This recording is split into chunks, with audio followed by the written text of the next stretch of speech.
अगदी आडगाव आहे, म्हणजे सावंतवाडीच्या जवळचं ते गाव आहे. त्याचं नाव आहे कोट कामते. ओके. कोट म्हणजे किल्ला. तो भुईकोट किल्ला होता. त्याची एक बुरुज आणि एक थोडीशी भिंत आहे, पण बाकी काही शिल्लक नाही. आज एक देवीचं देऊळ आहे तिथे. कान्होजी आंग्रेंचा शिलालेख आहे त्या देवळावर, ते आणखी महत्त्वाचं आहे. तर तिथे त्या गावात काही घरांमध्ये विशिष्ट प्रकारच्या दगडामध्ये कोरून काढलेली ताटं, ताटल्या, पातेली, तपेली, कपबशा, मस्त. भांडी, वाट्या सगळं त्या दगडात कोरून काढलेलं असतं. तिथे एक मिरवाडीचा व्हाळ म्हणजे ओहळ. तिथे त्या मिरवाडीच्या व्हाळामध्ये एक टाल्क क्लोराईट शिस्ट, मी मुद्दाम हे स्पष्ट उच्चार करतोय, तो क्लोराईड नाही आहे म्हणून क्लोराईट, आणि टाल्क TALC टाल्क क्लोराईड शिस्ट या नावाचा तो दगड आहे. तो सॉफ्ट असतो. सोपस्टोन एवढा सॉफ्ट नाही आहे पण सॉफ्ट आहे. तिथे काही गोसावी जमातीची मंडळी येतात, ती या दगडातनं तुम्हाला काय 1 लिटरचं पातेलं करून हवं आहे, त्यांना सांगायचं की ते बरोबर 1 लिटर, एक म्हणजे सव्वा होईल पाऊण होईल, तुम्हाला ते पातेलं करून देतील, ताटं करून देतील, भांडी करून देतील, कप बशा, त्याला अंगचा का नसतो असं ते करतात. तर त्यातली एक आहे माझ्याकडे तपेल्यासारखा तो भाग आहे, भांडं आहे. ते कशासाठी करायचं, काय तांब्याची, पितळ्याची, स्टीलची मिळत नाहीत का? तर तिथले जे लोक आहेत, पूर्वी ते सगळेच तसं करायचे, तर ते शेतावर कामाला जायचे. त्यांना माहिती असतं एखाद्या ते चुलाण पेटवलं की किती वेळाने तो विस्तव थंड होईल, त्यांना अनुभवाने कळतं. पण शेतीवरनं आल्यानंतर गरम भात मिळायला पाहिजे. आल्या हातपाय धुवायचे, जेवायला बसायचं. तर हा दगड बॅड कंडक्टर आहे.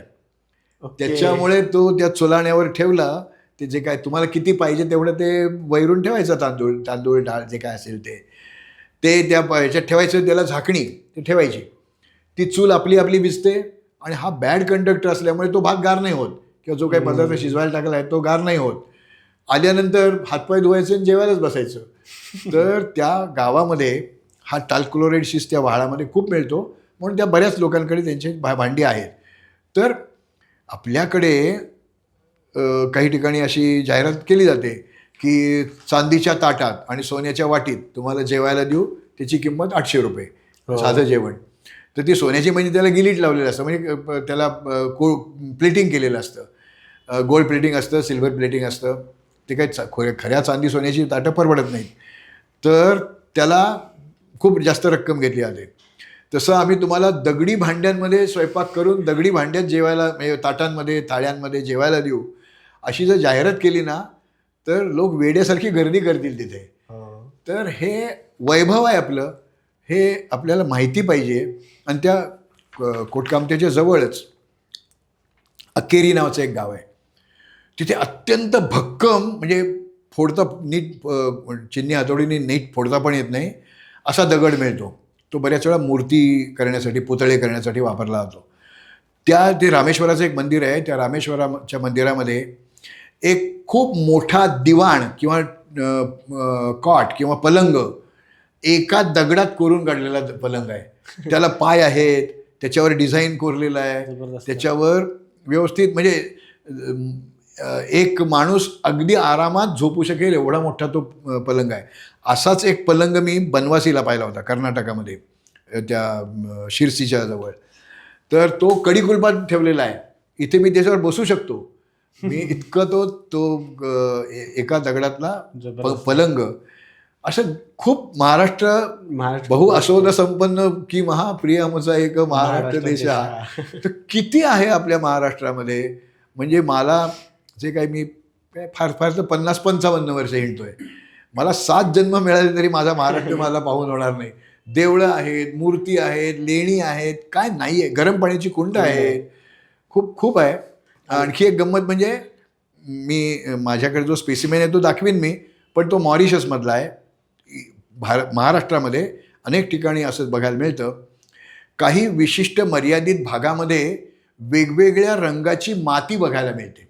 आपल्याला काळी माती, लाल माती असं माहिती असतं, पण वेगवेगळ्या छटा असलेली रंगीत माती ही त्या मॉरिशसमध्ये, तिथे एक जागा आहे, त्याला शामारेल असं म्हणतात. तर तिथे ती माती टेस्ट ट्यूबमध्ये भरून ती मेमेंटो म्हणून टुरिस्ट अट्रॅक्शन म्हणून विकली जाते. आपल्या इथे विकायचं का नाही हा भाग सोडून देऊ, पण महाराष्ट्रातल्या काही निवडक ठिकाणी त्याची नावं मी मुद्दाम सांगत नाही आहे, नाहीतर लोकांच्या झोंबडी जातील तिथे आणि सगळं तिथलं संपवून येतील, तर तसं मला होऊ द्यायचं नाही आहे. म्हणून कारण मी कासच्या बाबतीत किंवा पाचगणीच्या पठाराच्या बाबतीत हा अनुभव घेतला. मी 1980 सालापासून या दोन्ही ठिकाणी जातो आहे. आता पाचगणीच्या पठारावर काही उगवत नाही, इतकं लोकांनी ते तोडवून नायष्ट केलं आहे.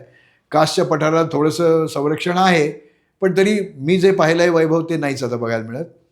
तसं होऊ नये या ठिकाणांचं, म्हणून मी ते ठिकाणांची नावं सांगत नाही आहे. आणि ती पुष्पपठारं मी महाराष्ट्रात अनेक ठिकाणी पाहिली, पण मी एकाचंही नाव सांगणार नाही आहे, कारण ते पर्यटकांची झुंबड उडेल तिथे. तर तसं या रंगीत माती मिळणारी ठिकाणं ही आपल्याकडे आहेत, पण आपण त्याला संरक्षण देऊन त्याचा टुरिस्ट पोटेन्शियल वापरून जर त्या आडबाजूच्या गावांना एक पर्यटन व्यवसाय उपलब्ध करून दिला तर त्याही लोकांचा फायदा होईल, बरोबर. लोकांपर्यंत ते जाईल. आणि आमचा महाराष्ट्र किती वैविध्यपूर्ण आहे. किल्ले तर आहेतच, आता 12 ठिकाणांना आमच्या महाराष्ट्रातल्या 11 आणि शिवस्वराज्यातल्या त्या जिंजीच्या पण दुर्गपुंजाला ती आता युनेस्कोनी मान्यता दिली आहे. यातल्या प्रत्येक ठिकाणाला तशी मान्यता मिळू शकते.